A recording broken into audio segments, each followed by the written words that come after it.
एक नया आईपीओ आया है और एज यूजुअल हम उसकी डिस्कशन तो करेंगे ही। Power Grid InvIT IPO. अब ये जो वर्ड है इन्वेट, आप में से कुछ लोगों के लिए थोड़ा सा नया हो सकता है, पर ग्लोबली बहुत ज्यादा इसको रिकॉग्नाइज किया जाता है as an income generating asset. InvIT का मतलब होता है इंफ्रास्ट्रक्चर इन्वेस्टमेंट ट्रस्ट। इसकी डिटेलिंग तो करेंगे ही, आईपीओ की डिटेल्स भी देखेंगे और वीडियो के एंड में जानेंगे मेरा पर्सपेक्टिव कि लिस्टिंग और लॉन्ग टर्म के लिए मैं इसको कैसे देख रहा हूँ। बाकी अगर आप चैनल पर नए आए हैं तो चैनल को सब्सक्राइब जरूर करना है। Hi everyone, this is Shubham Gupta and you are welcome to another episode at Investor नीति।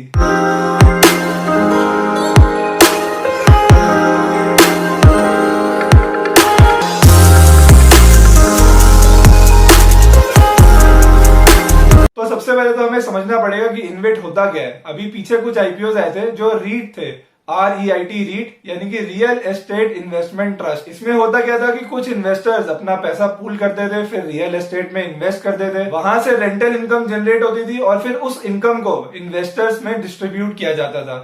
सेम कॉन्सेप्ट यहां पर भी है, पर यहां पर पावर ट्रांसमिशन एसेट्स में इन्वेस्ट करा जाता है और वहां से जो रिटर्न जनरेट होता है वो इन्वेस्टर्स को दिया जाता है। ये जो एसेट है इन्वेट, आप इसको एक तरीके से म्यूचुअल फंड जैसा भी समझ सकते हो। इस इन्वेट के अंदर जो भी पावर ट्रांसमिशन एसेट्स आते हैं उनको ओन करना, ऑपरेट करना, मेंटेन करना सब कुछ होता है। अब क्योंकि ये इन्वेट है, एक ट्रस्ट है, तो इसका एक स्पॉन्सर भी होगा और स्पॉन्सर खुद पावर ग्रिड है और पावर ग्रिड पहले से लिस्टेड है। तो ये नहीं समझना कि ये पावर ग्रिड का आईपीओ है, ये पावर ग्रिड के इन्वेट का आईपीओ है। तो उसका डिफरेंस हमें क्लियर रखना है। सेकंड पॉइंट ये है कि इनके पास 5 प्रोजेक्ट्स हैं जिसके अंदर 11 ट्रांसमिशन लाइंस का काम ये कर रहे हैं, 3700 किलोमीटर का। 3 सबस्टेशन भी हैं 5 स्टेट्स के अंदर। थर्ड पॉइंट आता है सेफ्टी का। तो इस इन्वेट को AAA रेटिंग दी है क्रिसिल ने, आइक्रा ने और केयर ने, तो इसको सेफ समझ सकते हैं। फोर्थ पॉइंट ये है कि जो भी अर्निंग्स इस इन्वेट के अंदर होगी 90% को डिस्ट्रीब्यूट कर दिया जाएगा इन्वेस्टर्स में। ये क्राइटेरिया पहले से ही फिक्स्ड है, इसको चेंज नहीं करा जा सकता। 90 तो मिनिमम देना ही पड़ेगा। अब देख लेते हैं इनकी फाइनेंशियल परफॉर्मेंस का एक स्नैपशॉट।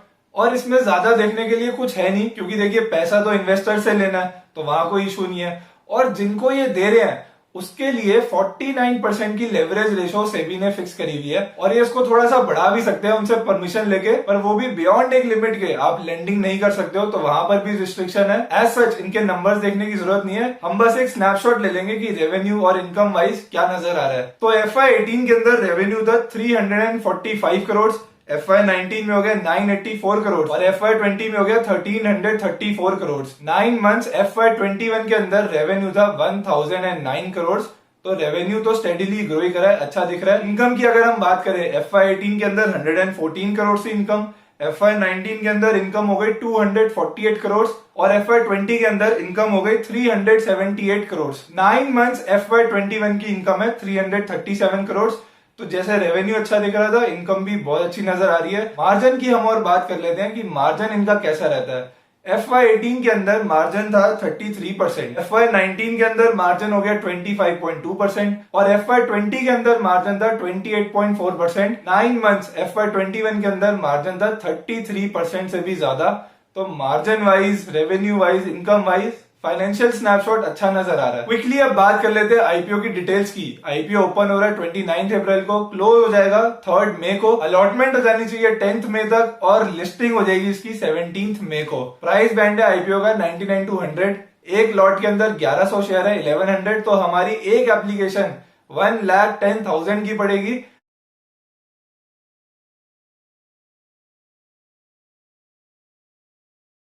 7 पॉइंट है कि 25% कोटा जो HNI के लिए रिजर्व्ड है, उसी के अंदर रिटेल के लिए भी रिजर्व्ड है, यानी कि रिटेल के लिए कोई सेपरेट कोटा इसके अंदर नहीं है। तो अगर आप इन्वेस्ट करना चाहते हो तो आपको HNI कैटेगरी में ही इन्वेस्ट करना पड़ेगा, जिसको 25% एलोकेशन मिली है। 8th point important, listing gains पे मेरा क्या पर्सपेक्टिव है। लिस्टिंग गेन्स के लिए बहुत सिंपल मेरा पर्सपेक्टिव है कि आप समवेयर क्लोज टू 5 to 10% का लिस्टिंग गेन, अगर मार्केट कंडीशन अच्छी रही तो आप एक्सपेक्ट कर सकते हो। पर लिस्टिंग गेन 5 to 10% रहता है तो उसके लिए एज सच इन्वेस्ट करने का कोई फायदा नहीं है, क्योंकि ये एक लॉन्ग टर्म इन्वेस्टमेंट है, इसको लॉन्ग टर्म के लिए देखना है। तो मैं लिस्टिंग के लिए इसमें इन्वेस्ट नहीं कर रहा हूं। और मार्केट कंडीशंस बाई चांस अच्छी नहीं हुई तो ये एट पार या थोड़ा बहुत डिस्काउंट पे भी लिस्ट हो सकता है। तो इस बात को भी ध्यान रखते हुए ही लिस्टिंग गेन के लिए जाने की सोचनी चाहिए। And last but not the least 9 point, मेरा लॉन्ग टर्म के लिए क्या इसमें पर्सपेक्टिव है। लॉन्ग टर्म के लिए हमें सबसे पहले इसमें ये सोचना पड़ेगा कि ये एसेट किस एसेट के कंपैरिजन में आता है। ये आता है फिक्स्ड इनकम में, यानी कि आपको रेगुलर इनकम प्रोवाइड करेगा ये एसेट। ऑफ कोर्स ये एज अ शेयर लिस्ट हो रहा है तो प्राइस ऊपर नीचे भी जाएगा, तो उसमें जो गेन्स और लॉसेस बनेंगे वो तो है ही, पर वो लॉन्ग टर्म के लिए है। तो उसको देखने की बजाय आप इसको एक रेगुलर इनकम देने वाला इंस्ट्रूमेंट समझिए। 9 to 10% आराम से मिलना चाहिए पर एनम, और तभी हम इसको एफडी से कंपेयर करेंगे कि अगर आप एफडी करते तो 5 से 6%, कई जगह 7-8% भी मिल रहा है, लेकिन यहाँ पर इन्वेस्ट करने पर आपको 9 से 10% मिल सकता है, पर उसमें थोड़ा कम ज्यादा भी हो सकता है। एफडी की तरह गारंटीड नहीं है कि इतना परसेंटेज मिलेगा ही मिलेगा, पर आप एक्सपेक्टेशन ये रख सकते हो कि 9 to 10% तो इसको देना चाहिए। कभी कभी 11-12 भी चला जाता है, तो एफडी जितना सेफ तो नहीं बोल सकते इसको, क्योंकि कोई ना कोई पॉलिसी रेगुलेशन या कोई ना कोई ऐसी चीजें इसमें होती रहेंगी जिसकी वजह से रिटर्न्स थोड़े से वेरी करेंगे, पर आप ऑन एवरेज 9 to 10% मान के चल सकते हो। तो जो लोग बेसिकली एफडी या डेट फंड से थोड़ा सा हायर रिटर्न देख रहे थे, थोड़ा सा हायर रिस्क लेकर,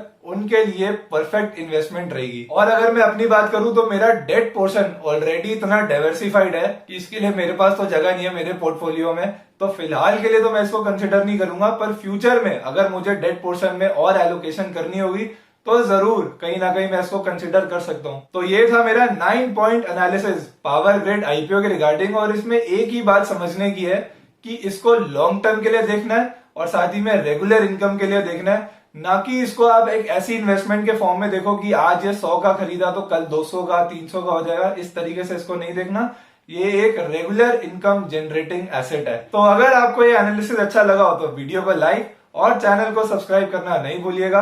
until we meet again in another video, bye bye.